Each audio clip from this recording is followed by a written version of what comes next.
반갑습니다. 반갑습니다. 오늘 두 번째 연구자를 위한 AI 강좌. 여기는 이제 중급반입니다. 초급을 넘어서 중급으로 가긴 하는데요. 물론 학교에서도 하기는 해요.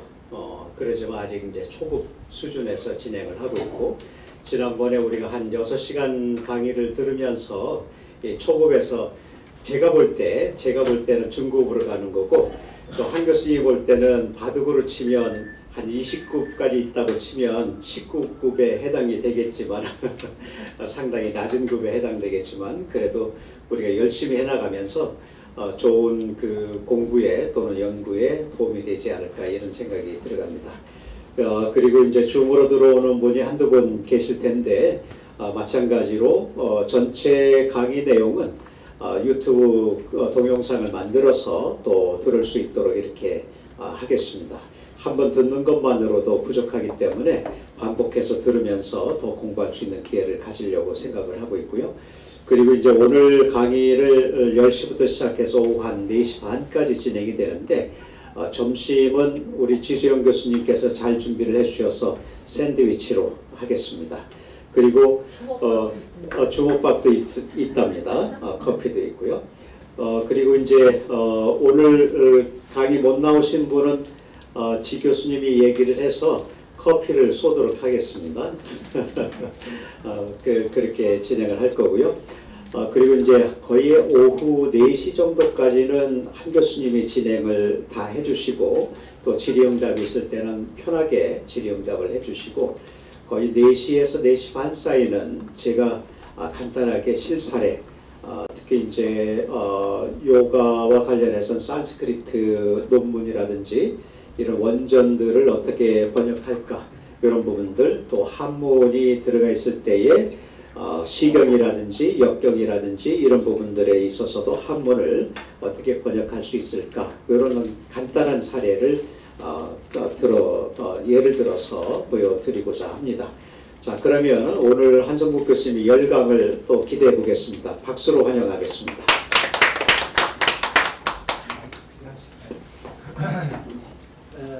이렇게 또 뵙게 돼서 기쁩니다. 지난주에 갑자기 일이 있어서 그 오스트리아 인스부르크 대학에 잠시 출장을 갔다 왔습니다. 여기가 인스부르크의 중심가인데요. 굉장히 아담한 그런 도시입니다. 인구 한 30만이고 아시아로 산맥에 있는 그런 도시인데, 해발 700m에 있는 도시고, 이 산 높이가 2,300m 그런 산인데요. 사람들이 굉장히 순진한 것 같아요. 순박하고 의리가 있어요. 요즘에 보면은 한국 사람들은 의리가 없는 것 같아요. 대부분 보면은. 그리고 너무 한국은 삭막해지는 것 같은 그런 느낌이 많이 듭니다. 이렇게 겨울인데 또 방학이 오신데 바쁘신 시간에 또 와서 공부하신다고 그러니까 대단하신 것 같아요. 지난주에 라스베가스에서 커다란 전시회가 있었죠. 아마 언론을 통해서 대부분 아셨겠지만은 세스라고 하는 전시회가 있습니다. 이 세스라는 전시회는 연초에 있는 대규모 전자 제품 전시회로서 연초에 이 전시회를 통해서 1년 동안 앞으로 어떻게 바뀔 건가 하는 것들을 가늠할 수 있는 그러한 중요한 전시회입니다. 여기 그 세스에 올해 그 세스 전시회의 키워드는 역시 AI죠. 모든 제품이 다 AI로 되는 겁니다. 그래서 우리나라도 한 200여 개 회사가 그 전시회에 출품을 했는데, 대부분 다 인공지능과 관련되는 그런 제품이었습니다. 그리고 또 하나 세스에서 눈에 띄는 것 중에 하나는 로봇이죠. 로봇. 휴머노이드 로봇, 인간과 같은 닮은 로봇들이 이제 그 실생활까지 들어오지 않을까 이런 생각이 듭니다. 아마 올해 하반기쯤 되면은 집에 청소하고 요리하고 아기를 돌봐주고 고령자를 돌봐주는 그런 로봇이 보급되지 않을까 이런 생각이 듭니다. 삼성에서 또는 뭐 LG에서 간단한 로봇들을 갖다가 6월 달부터 이렇게 구독할 수 있게끔 돈 내고 월 얼마씩 내고 그런 로봇을 갖다가 가정에서 사용할 수 있게끔 그렇게 한다고 그러네요. 이제는 로봇과 같이 생활하는 그런 시대가 됐습니다. 그래서 AI와 로봇, 휴머노이드 로봇이 아마 이번 세스의 가장 키워드가 아니었었나 이런 생각이 듭니다. 자, 그리고 학교도 역시 마찬가지죠. 학교도 여기 아리조나 대학에서는 아리조나 주에서는 선생님 대신에 인공지능이 학생을 가르치는 그런 것들이 도입이 되고 있습니다. 아마 조만간에 원광대학도 인공지능 교수가 학생들을 지도하지 않을까 이런 생각이 듭니다. 이미 하버드 대학이나 예일 대학에서 이런 거 유명 대학에서는 조교는 인공지능 조교들을 활용하고 있죠. 학생들을 갖다 상담하거나 학생들의 학업 지도하는데 이런 데는 전부 다 인공지능 조교를 활용하고 있습니다. 우리 대학도 이런 그 인공지능 조교를 활용하면은 학생들의 그 학업을 증진시키는 데 크게 도움이 되지 않을까 그런 생각이 드는데요. 조만간에 이렇게 교수도 교육하는 사람도 인공지능이 되지 않을까 이런 생각이 듭니다. 자, 앞으로 어떻게 변화가 될 것인가? 이번 센스에서 나온 여러 가지 전망이 있는데요. 이 친구가 엔비디아이라고 잘 아시잖아요. 거기에 젠슨 황이라고 하는 CEO 사장이죠. 이 친구가 나와서 키노트 연설을 했는데 이렇게 바뀌지 않을까 이런 얘기입니다. 이거 생성형 AI죠. 지금 우리가 쓰고 있는 챗GPT나 뭐 이런 것들은 다 생성형 AI입니다. 자, 생성형 AI인데 생성형 AI는 보고서를 만들고 논문을 만들고 음악을 만들고 뭐 그림을 만들고 이렇게 생성하는 거죠. 여기에 중점을 둔 것이 바로 생성형 AI입니다. 이 생성형 AI가 앞으로는 에이전틱 AI가 바뀌게 될 거다 이런 얘기입니다. 에이전틱 AI는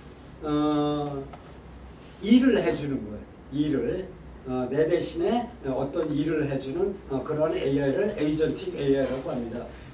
우리가 지난 시간에도 에이전틱 AI에 대해서 잠깐 말씀을 드렸어요 여기서.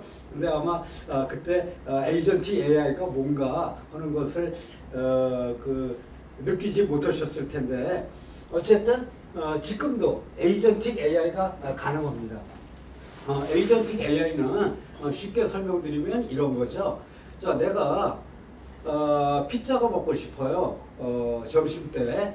그러면 어떻습니까? 인공지능에다 얘기하는 거예요.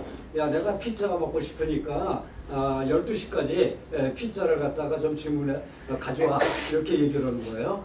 그러면은 이 인공지능이 예, 알았습니다. 하고서 어떻습니까? 파악을 하는 거예요. 나에 대해서. 이미 다 알고 있어요. 나에 대해서. 그래서 이 친구가 파악해서 우리 주인은 내 주인은 치즈 피자를 좋아하는구나. 알았어요. 그 다음에 우리 주인이 지금 어디에 있지? 원광대학에 있네. 그러면 원광대학 근처에서 가장 가까운 그 치즈를 만드는 데가 어디 있을까? 자기가 조사하는 거예요. 조사한 다음에 거기에서 가장 적합한 데를 찾아가지고 전화를 거는 거죠. 이 인공지능이 말할 수 있잖아요. 지금 말로 다 되잖아요. 말도 하고 말도 듣고 뭐 이런 거 다 합니다. 이런 것들이. 그러니까 이제 전화를 때리게 걸어가지고 얘기하는 거예요. 그러면 피자집에서 주문을 받겠죠. 안녕하세요. 뭘 주문하시려고요? 그러면 얘기를 하는 거예요. 이제 인공지능이 치즈 피자 한 판 큰 거를 주문하고 싶어요. 어디로 배달해 드릴까요? 원광대학교 어디로 배달해 주세요. 인공지능이 다 하는 거야. 내 대신에. 그렇고 거기서 결제는 어떻게 할까요? 이 친구가 카드로 결제할게요. 그리고 이 친구가 인공지능이 내 카드 번호를 알고서 연결을 해주는 거죠. 자, 이렇게 되면은 그쪽에서 배달이 오게 되는 겁니다. 이런 과정을 사람 대신에 행동을 해주는 거예요. 그런 것들을 해주는 것을 에이전틱 AI다 이렇게 얘기합니다. 지금도 가능해요. 그런데 좀 복잡해요. 이거 하려면은. 그런데 이제 이런 것들이 굉장히 빠르게 이렇게 될 거다 이런 얘기입니다. 자, 이런 게 나오게 되면 어떨까요? 사람은 그냥 이야기만 하면 돼요. 그러면 모든 것들은 인공지능이 해주는 그런 에이전틱 AI가 이제 나오게 된다 이런 얘기입니다. 실제로 이제 우리는 논문이죠. 그러면 이 친구한테 에이전틱 AI가 나오면은 이 인공지능에게 내가 명상과 관련되는 논문을 작성하고 싶어. 좀 더 최신의 그 이론을 이용을 해가지고 작성을 해주고 분량은 A4 용지로다가 20페이지 정도로 해줘. 뭐 이렇게 얘기만 하면은 얘가 알아가지고 다 작성해 주는 거죠. 이렇게 내 대신에 일을 하는 것들, 이런 것들을 갖다가 에이전틱 AI다 이렇게 얘기합니다. 자, 에이전틱 AI 다음에 나올 것이 피지컬 AI입니다. 이번 세스 전시회에서도 이 피지컬 AI가 굉장히 큰 관심을 끌었어요. 아까 말한 것처럼 피지컬 AI는 휴머노이드입니다. 이제 로봇을 만들어서 로봇에다가 인공지능을 집어넣는 거죠. 인공지능을 집어넣으면은 이 친구가 사람의 말을 알고 그리고 행동을 할 수가 있으니까 그 휴머노이드에게 얘기하고 대화를 할 수 있는 그런 것이 되는 거죠. 다시 말하면은 피지컬 AI라고 하는 것은 인조인간이 태어난다 이렇게 봐도 과언이 아니다 이런 얘기입니다. 아마 내년 정도 되면은 이 피지컬 AI가 일반화되지 않을까 이런 생각이 들고 있습니다. 이렇게 굉장히 빠르게 기술이 바뀌고 있는 것을 우리가 볼 수가 있습니다. 자, 이번 시간에는 지난 시간에 이어서 인공지능을 활용해서 연구 논문을 작성하는 것을 알아보도록 하겠습니다. 지난 시간에 한 달 전에 했기 때문에 어떤 내용을 했는지 잘 기억이 안 나요. 그래서 오늘은 여기서부터 하도록 하겠습니다. 그래서 지난 시간에 너무 시간이 없어서 그냥 지나간 것 같아서 인공지능의 비서, 조교, 도움을 주는 어시스턴트, 조교, 비서에 대해서 한번 살펴보도록 하겠습니다. 자, 지난 시간에 들은 것하고 중복될지 모르지만 몇 가지 사항을 추가해서 말씀드리도록 하겠습니다. 자, 비서가 중요합니다. 비서, 조력자죠, 조력자. 나를 도와주는 거. 뭐 우리나라 말로 쉽게 그러면 비서다 이렇게 또는 조교다 이렇게 얘기를 할 수 있을 거예요. 자, 인공지능 연구조교, 연구비서 이런 얘기입니다. 연구를 전담해서 도와주는 비서 이런 것이 필요하죠. 자, 이 연구 전담 비서에는 제가 또 이따 또 강조하겠지만은 인공지능은 얘는 뭡니까? 인공지능이죠. 인공지능이에요. 그러니까 결국 인공지능은 무엇이냐면은 나를 도와주는 거예요. 나를 도와주는 거. 다시 말하면은 비서 역할을 하는 겁니다. 비서 역할하고 조교 역할을 하는 거예요. 이거를 잊으시면 안 돼요. 그래서 이런 비서나 조교 역할하는 그런 친구들이 있어야 된다. 이런 얘기입니다. 자, 지금 아까도 우리 이 교수님하고 말씀을 나눴는데 지금까지 여러분들이 살아왔던 세상과 시대와 지금 앞으로 살아갈 세상이 다른 거예요. 이러다 보니까 이거 어떻게 하지? 세상이 다른 세상에 와 있어요. 이러다 보니까 굉장히 낯설고 무엇을 해야 좋을지 모릅니다. 자, 예를 들어서 이 교수님 비서가 필요하지 않으세요? 어떤 비서가 필요하세요? 세상이 어떻게 변하는가도 지금 잘 모르는데 그것도 가르쳐주는 비서죠. 네. 자, 그래서 비서가 필요하지 않으십니까? 제가 비서를 드릴게요. 이렇게 얘기하면은 사람들이 생각이 안 나요. 어떤 비서를 내가 가지고 있어야 될까? 이런 생각이 들거든요. 그리고 비서가 몇 명이나 필요하십니까? 그러면은 사립관이 있어가지고 한두 명만 있으면 될 것 같은데요. 뭐 이런 얘기를 하거든요. 비서 저 같은 경우에 5만 가지 비서가 필요합니다. 이게 예를 들어서 제 이메일을 관리해주는 비서, 하루에도 이메일이 200개 정도 와요. 이러다 보니까 굉장히 귀찮아요. 그러니까 이메일을 관리해주는 비서, 뭐 연락처를 관리해주는 비서, 논문 작성을 할 때, 논문 작성할 때 어때요?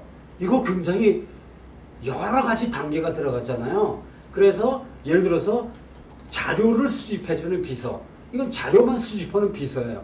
그 다음에 또 뭐예요? 그 자료를 분석하는 비서, 이런 얘기죠. 그리고 최근에 연구 동향을 추적하는 비서, 이런 비서를 따로따로 두면 좋잖아요. 그렇죠?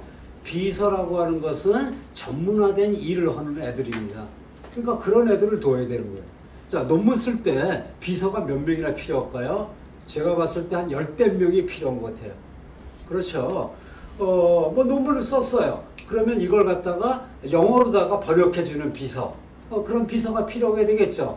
그러면 또 어떤 비서가 필요해요? 이 번역된 게 제대로 문법에 맞았나 틀렸나 이런 걸 검색해주는 비서. 이런 비서도 있어야 되겠죠. 그 다음에 논문을 썼어요. 그러면 이걸 갖다가 어디다가 그 어느 학술지에다 투고할까? 그래야지 굉장히 억셉트되는 출판되는 확률이 클까? 이걸 판단하는 비서도 있어야 되겠죠. 그렇죠. 그래서 그 논문 투고를 갖다 전담하는 비서. 그 다음에 논문 심사가 왔어요. 그러면 그 심사가 보면은 심사위원들이 지적사항들이 있어요. 그럼 그 지적사항들을 자동으로 답변해주는 비서. 이런 비서가 있어야 되겠죠. 그러면 저는 굉장히 편리할 거 아닙니까? 이런 비서들이 필요하다는 거예요. 비서들. 그러니까 지금 우리는 너무 많은 비서가 필요한 거예요. 내가 하는 일을 대신해 줄 수 있는 그런 비서들이 필요한데 그게 바로 어시스턴트라는 거예요. 자, 그래서 이런 비서들을 많이 만드셔야 되는 거예요. 많이 갖고 있어야 되는 거예요. 그래야지 내가 하는 일을 효과적으로 하고 생산적으로 효율적으로 할 수가 있다. 이런 얘기입니다. 자, 이런 그 비서의 종류로 지난 시간에 얘기한 것처럼 일반적인 목적의 비서. 얘는 그냥 범용적인 거, 그냥 두루두루 다 하는 그런 비서들입니다. 그 다음에 챗GPT에서 쓸 수 있는 GPTS. 챗GPT에는 GPTS가 있지만은 다른데 클로드나 제미나이 같은 인공지능에도 이 GPTS와 똑같은 비서를 만드는 기능이 있어요. 그래서 이런 만들어서 쓰는 비서, 그 다음에 특별한 목적의 비서, 이렇게 세 가지 종류의 비서가 있습니다. 자, 이런 비서들을 잘 관리해야 돼요. 자, 첫 번째 그 일반적인 목적의 비서입니다. 일반적인 목적의 비서는 제가 봤을 때 세 개가 있어요. 요 세 개 정도를 활용하시면은 일반적으로 논문이나 또는 기타 보고서 이런 일상생활에서 문서 작성과 관련되는 비서 역할을 해주는 것들이, 얘들은 문서 작성 그리고 뭐 논문 작성, 뭐 별의별 작성을 해주는 그런 비서가 3명이 있습니다. 이 셋 중에 골라서 사용하시든가 다 같이 사용하셔도 돼요. 기능은 비슷비슷해요. 자, 그래서 하나씩 알아보도록 하겠습니다. 먼저 구글에서 만든 노트북 LM. 와, 이 구글에서 노트북 LM이 나오면서 구글을 갖다가 사람들이 다시 보게 됐어요. 이게 굉장히 성능이 좋습니다. 그래서 이 노트북 LM, 여기에 들어가시면은 노트북 LM을 보실 수가 있어요. 이따 한번 보도록 하겠습니다. 이 인공지능 기반의 노트북 LM이죠.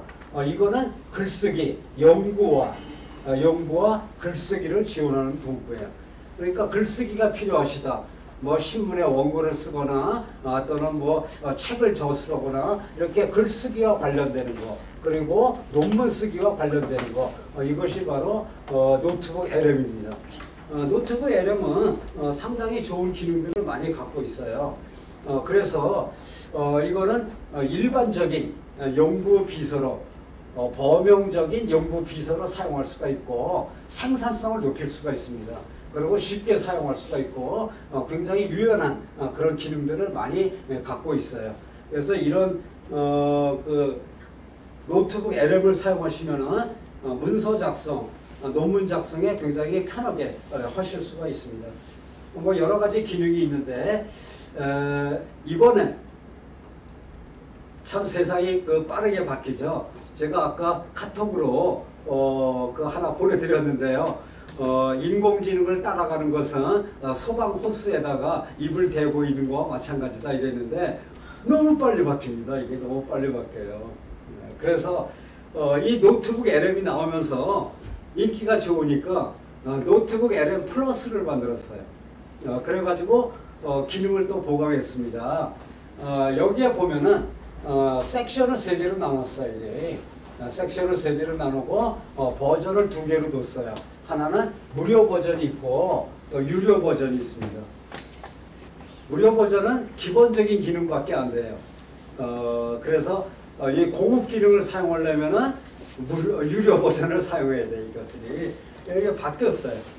자, 여기 이게 노트북 LM 그 나온 건데요. 지난번에 나온 그 노트북 LM은 질의응답하거나 요약 정리, 그 다음에 글쓰기 뭐 이런 것들, 아이디어 만들기, 그 다음에 슬라이드, 파워포인트 슬라이드 만들고, 그 다음에 포드캐스트, 음성으로 그 컨텐츠를 만들 수 있는 이런 기능들을 지원해 주는 거예요. 그래서 이 노트북 LM에 대한 사용 방법을 지난번에 제가 잘 정리해 가지고 보내드렸어요. 그런데 그거 이제 어떻게 됐습니까? 필요 없습니다. 업그레이드 돼가지고 이게 전혀 다른 형태로 바뀌었습니다. 자, 여기에 한번 들어가시면은 이게 옛날 거예요. 이게 옛날 건데 이렇게 돼 있는데 한번 노트북 LM 거기에 들어가 보시기 바랍니다. 자, 이거는 어떻게 들어가려면은 실습 자료 있었죠. 실습 자료에 보시면은 실습 자료를 안 떼놨네. 잠깐요. 여기 학술원 실습 자료 있습니다. 여기 몇 페이지에 돼 있나?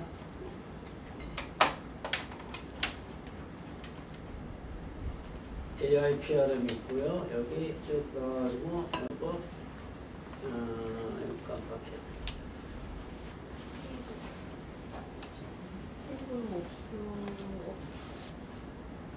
여기 보면은 지난번에 여기 에이전틱 커스텀 인스트럭션 이렇게 돼서 그때 에이전트에 대해서 잠시 말씀드렸는데요. 그냥 상세하게 설명은 드리지는 않았습니다. 여기 쭉 내려오셔가지고 더 내려와야 되네요. 여기 있네요. 여기가 23페이지에 보면은 여기 있습니다. 이거 열어놓으시고 컨트롤 키 누르시고 이거 하시면은 노트북 LM으로 이렇게 가게 되겠어요. 그래서 여기 노트북 LM 이렇게 열립니다. 한번 노트북 LM에 가시면은 거기 노트 만들고 여기에 보면은 새로운 새로 만들기가 있어요. 이거 누르시면은 새로 노트를 만드실 수가 있습니다. 자, 이렇게 노트를 만드실 수가 있어요. 여기에 파일을 갖다가 업로드 하거나 또는 뭐 여러 가지 여기 할 수가 있게끔 이렇게 되어 있습니다. 파일을 한번 업로드를 한번 여기죠. 파일 선택해서 갖고 계시는 논문을 올리셔도 돼요. 논문. 예를 들어서 여기 논문이 하나 있습니다. 그러면 이걸 가져다가 이렇게 놓으면은 놓고 이렇게 하면 얘가 읽게 되죠. 이거 논문을 읽어요. 자, 이거 논문을 읽어가지고 이 논문을 갖다 그대로 분석해 주죠. 여기 다 논문을 읽고 논문을 분석해 줬어요. 이렇게. 그리고 이 장에 보면은 새로 나온 건데요. 이 장에는 소스입니다. 소스. 그러니까 논문이나 뭐 이런 그 정보들 내가 처리하고자 하는 그런 정보들이 여기에 있고요. 여기는 분석해 주는 거 이런 거 창이고요. 여기는 여러 가지 기능들이 나와 있는 창입니다. 그래서 3가지 섹션으로 이렇게 나옵니다. 자, 여기에서 논문을 분석해 가지고 이 논문은 기계학습을 발달 과정에 윤리적 고려를 사용을 했다. 여기에서 대화를 하면 돼요. 이 논문 요약해줘. 이렇게요. 예를 들어서 요약해줘. 간단하게 이거 뭐 프롬프트를 더 잘 주셔야 돼요. 어땠든. 자, 요약해줘 해가지고 여기 했습니다.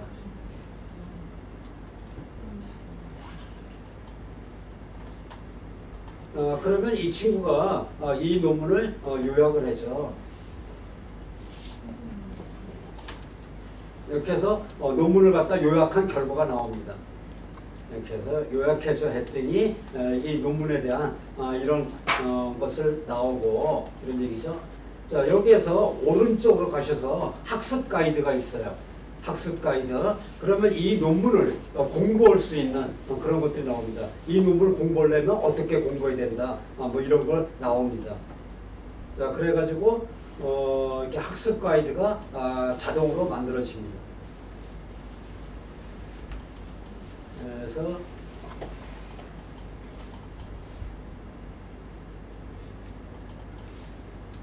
그래서 여기 새 메모로 이 논문을 어떻게 공부해야 되는가, 어떻게 읽어야 되는가, 뭐 그런 것들을 얘가 해주게 됩니다. 여기 이제 학습 가이드가 나왔어요. 학습 가이드를 눌러서 보면은 이런 얘기죠. 용어를 먼저 알았으면 좋겠다 해서 용어에 대한 거, 그 다음에 단답형 질문, 이 논문을 읽을 때 필요한 여러 가지 질문, 인공지능 윤리의 원칙과 실천 사이에는 차이점이 무엇입니까? 뭐 이런 것들, 이 논문을 통해 가지고 어떻게 무엇을 공부할 것인가 하는 그런 학습 가이드가 나오게 됩니다. 자, 다시 올라가서서 오른쪽에 거기 스튜디오라고 되어 있죠. 여기 스튜디오 보면은 이제 다시 스튜디오로 갑니다. 자, 스튜디오로 가서 타임라인이 있어요. 타임라인도 한번 눌러보도록 하죠. 이 타임라인은 이것과 관련되는, 이 논문과 관련되는 발전된 과정들을, 역사를 보여주는 거예요. 역사를. 그래서 여기 또 만들어줍니다.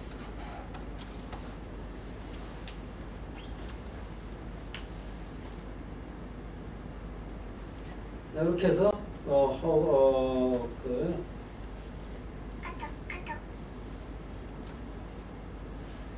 자, 이렇게 해서 그 타임라인 이게 나왔어요. 여기 보면 이 논문은 인공지능 윤리에 대한 거거든요.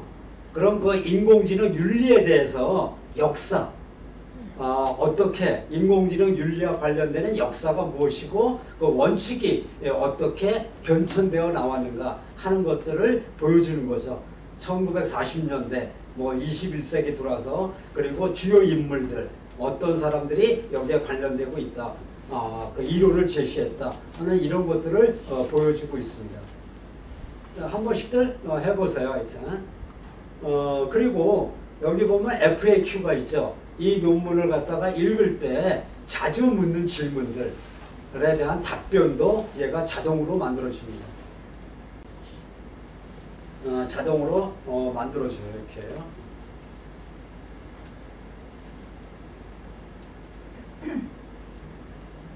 자, 해서 여기 그러니까 이것이 있으면은 여기 자주 묻는 질문이죠. 여기 있죠. 이 논문을 읽으면서 자주 묻는 질문. AI 윤리에 대한 최근의 논의는 무엇에 초점을 맞추고 있나요? 뭐 이런 것들.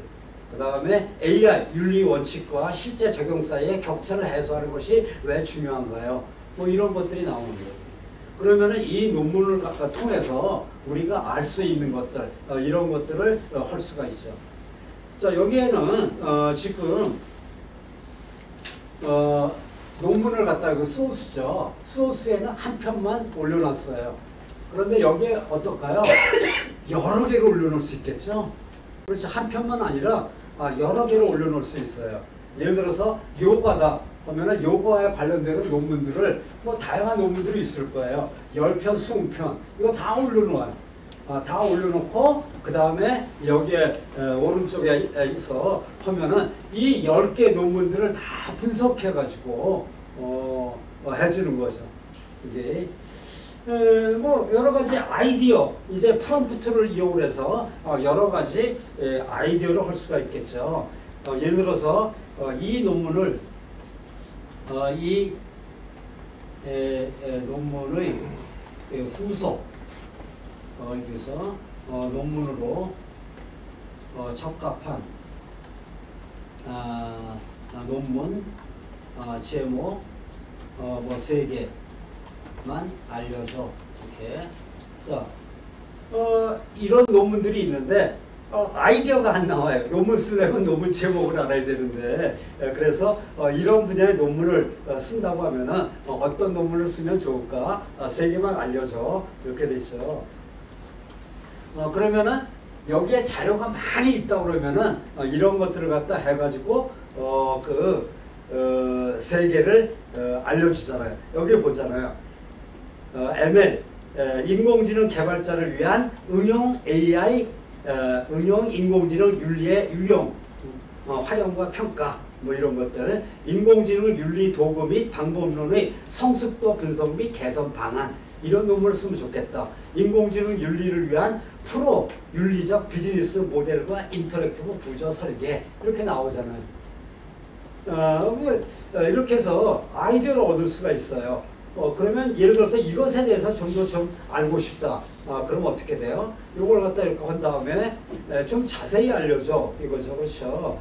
이걸 갖다 여기다 붙여놓고요. 이거죠. 방안에 대하여 이거죠. 상세하게 설명해줘. 이렇게 뭐 개요를 설명해서 뭐 이래도 될 거예요. 그렇죠? 그러면 이 논문에 대해서 아이디어를 갖다가 체계화시키는데 도움이 될 겁니다.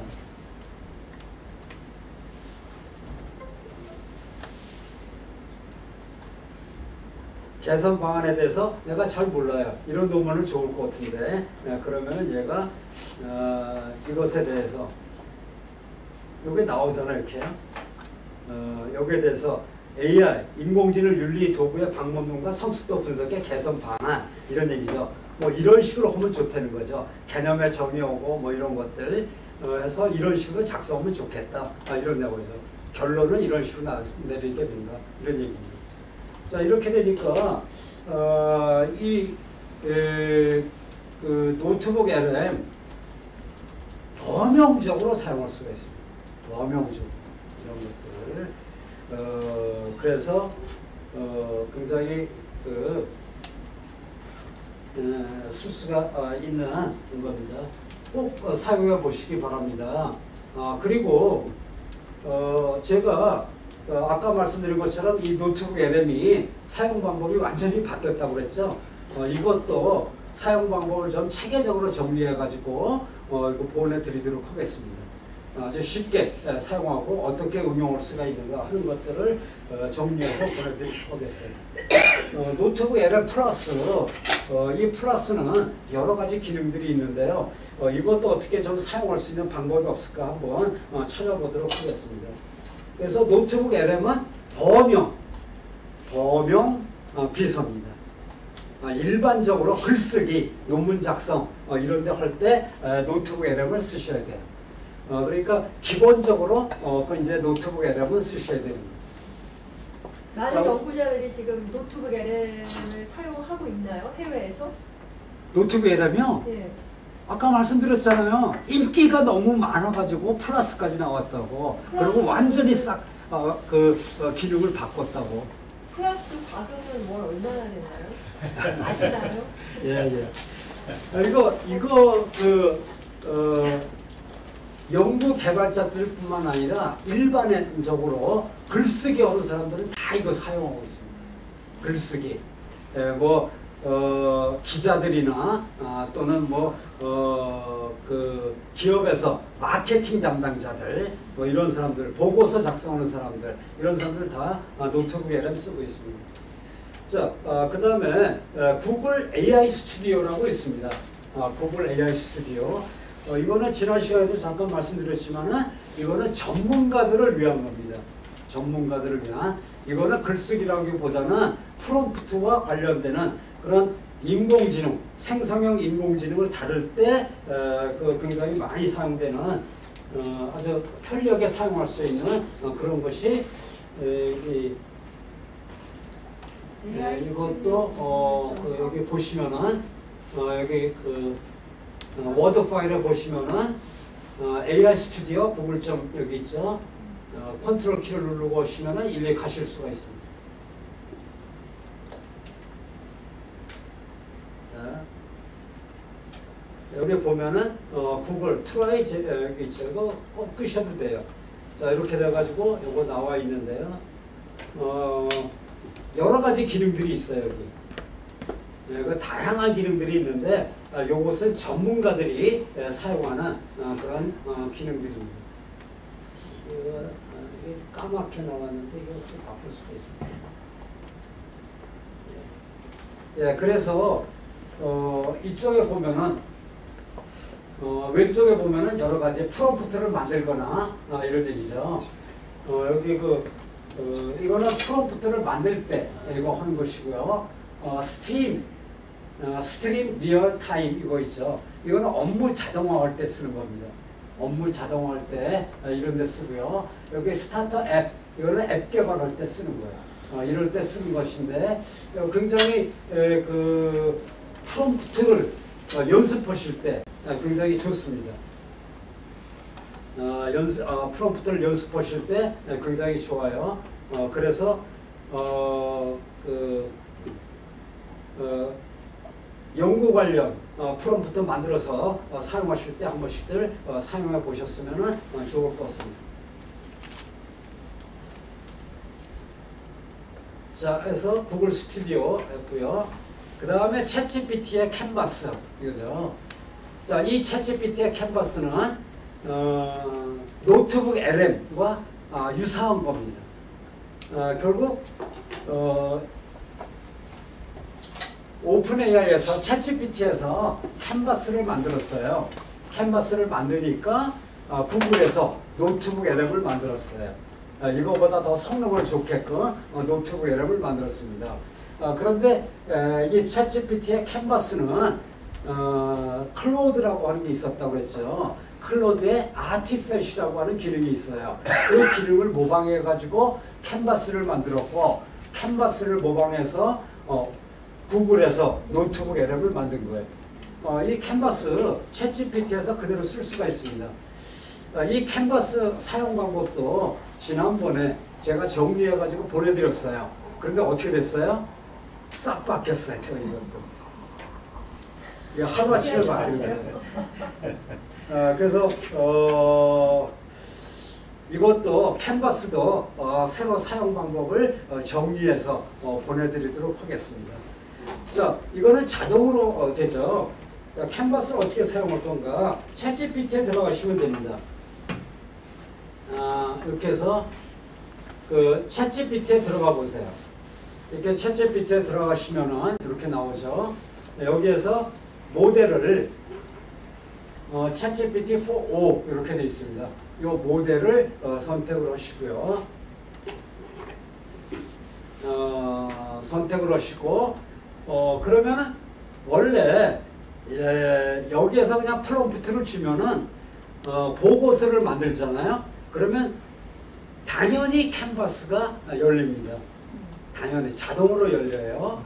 예를 들어서 인공지능 윤리에 대한 인공지능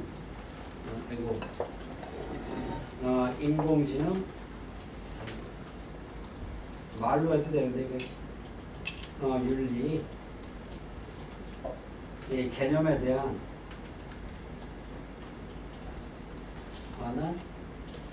보고서를 작성해줘. 뭐 이렇게 한번 했다고 하자 이런 얘기입니다. 자, 이렇게 하니까 어때요? 여기 보세요. 캔버스가 자동으로 열립니다. 이렇게 하니까 여기에 캔버스가 자동으로 열립니다. 이렇게요. 자, 한번 기다려 보시죠. 이렇게 해서요. 그러니까 인공지능에 대한 보고서를 작성해 달라고 그러니까 뭐 필요하신 거 있으면 이렇게 보고서를 작성해 달라고 그래요. 이렇게 해서 캔버스가 자동으로 열립니다. 캔버스가. 자, 이게 캔버스예요. 그러니까 원고지나 보고서예요. 보고서. 그리고 오른쪽에 나하고 채팅할 수 있는 그런 창이 열립니다. 창이. 그래서 여기에 자동으로 이렇게 되어집니다. 왼쪽에서 채팅 창이 열리는 자동으로. 맞죠?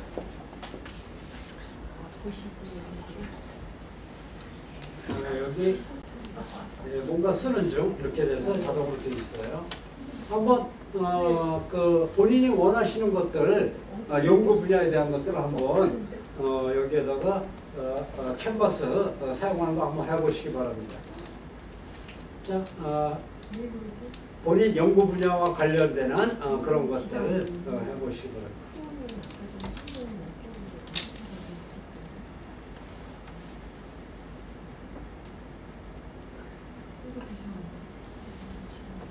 얘가 지금 컴퓨터가 좀 뭔가가 이상해진 것 같아요.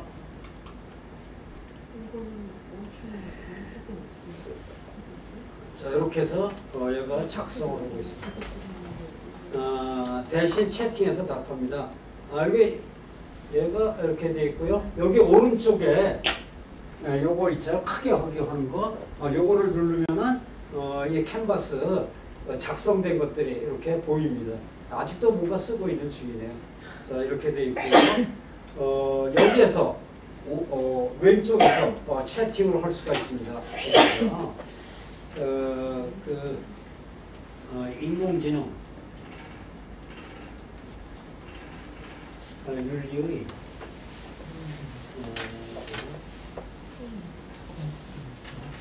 정의를 알려줘. 이런 식으로다가 채팅을 할 수가 있어요. 이것과 관련되는 인공지능 윤리 정의 뭐 이런 것들을 해서 이렇게 채팅할 수가 있고 이쪽에는 보고서가 만들어집니다. 자, 보고서가 만들어지면은 이 한글로 만들어졌죠. 이 영어로 바꾸는 거는 쉽잖아요. 요즘에 뭐 영어로 다 번역하는 거 이런 것들은 쉬우니까 쉽게 하실 수가 있습니다. 자, 이와 같이 되어 있고요. 그 다음에 여기 아까 다시 챗GPT 가가지고 새 채팅 여기죠. 여기 보면은 새 채팅이 있습니다. 자, 새 채팅 하잖아요. 자, 그리고 새 채팅에 가시면은 여기에 요거는 파일 첨부죠. 파일을 첨부하시는 거고 요것이 기능이죠. 기능이고 요거는 웹 검색하는 거죠. 요 기능을 눌러보세요. 요 기능을 누르면은 여기에 뭐가 나옵니까? 캔버스가 나오죠. 그렇죠. 여기에 캔버스가 나옵니다. 그래서 글쓰기 하실 때는 이 캔버스를 이용을 해서 사용하시면 됩니다. 자, 요 가운데 있는 것은 그림 그릴 때 클릭하시고요. 또는 웹 검색할 때 요것도 똑같아요. 웹 검색할 때도 쓰실 수가 있고 논리적으로 어떤 걸 설명하실 때는 요거를 선택해서 논리적으로 얘하고 채팅할 수가 있고요. 요거는 글쓰기 작업하는 거. 요거 했을 때 쓸 수가 있습니다. 캔버스에는 이외에도 여러 가지 기능이 있는데 이 캔버스 사용 방법도 정리해서 새로 정리해서 보내드리도록 하겠습니다. 그래서 캔버스 이거 아주 논문 쓰실 때 유용한 글쓰기 할 때 유용한 그런 기능입니다. 꼭 사용해 보시기 바랍니다. 자, 이렇게 해서 캔버스에 대해서 설명을 드렸습니다. 그래서 캔버스에 대한 것들 설명을 드렸고요. 자, 그 이외에도 그 다른 것도 많이 나와 있어요. 여기 노트북 리마 뭐 이런 것도 있는데요. 이런 것들은 나중에 저거고요. 퍼플렉시티의 스페이스라고 하는 것도 있어요. 요것도 관심 있으시면은 한번 사용해 보시는 것이 좋을 것 같습니다. 자, 이렇게 해서 범용 인공지능 그냥 일반적으로 쓸 수 있는 그런 비서들을 설명드렸습니다. 일반적으로 사용할 수 있는 그런 비서들입니다. 혹시 지금까지 말씀드린 노트북 LM 그리고 캔버스 여기에 대해서 질문 있으시면 연구자 한 명이 노트북 LM이랑 GPT 그 캔버스를 동시에 자주 다 활용을 하는 추세인가요? 역시 우리 그 지 교수님께서 그런 질문을 해주실 줄 알았어요. 하여튼 자, 그 인공지능 여기 앞으로 설명드릴 게 지금 무수히 많습니다. 그렇죠. 그런데 지금 말씀하신 것처럼 노트북 LM도 있고 캔버스도 있고 이거 뭐 이거 말고도 여기 노트북 리마도 있고 그다음에 펄플러스 시트에 스페이스도 있고 뭐 너무 많아. 이거 뭘 사용해야 돼? 머리가 아파. 하나만 얘기해. 뭐 이렇게 얘기를 하시는 거예요. 대부분 사람들이 그래요. 그렇죠. 그런데 결국 이 인공지능은 뭐라고 그랬습니까? 비서라고 그랬잖아요. 비서. 더 쉽게 비유한다면 얘는 우리의 옷과 비슷한 겁니다. 옷과. 여름 되면은 여름철 옷을 입고 겨울 되면 겨울철 옷을 입고 이러잖아요. 그때마다 옷을 갈아입잖아요. 그러니까는 노트북 LM, 캔버스 이런 것들 다 있어요. 그러면 그때 노트북 LM도 써보고 캔버스도 써보고 해서 내가 이 작업을 해야 돼. 그러면 어떤 게 더 좋을까? 노트북 LM이 좋겠네. 그럼 노트북 LM 쓰시는 거예요. 요 작업할 때는 뭐가 좋을까? 캔버스가 좋겠네. 캔버스를 쓰셔야 되는 거예요. 다 하셔야 되는 거예요.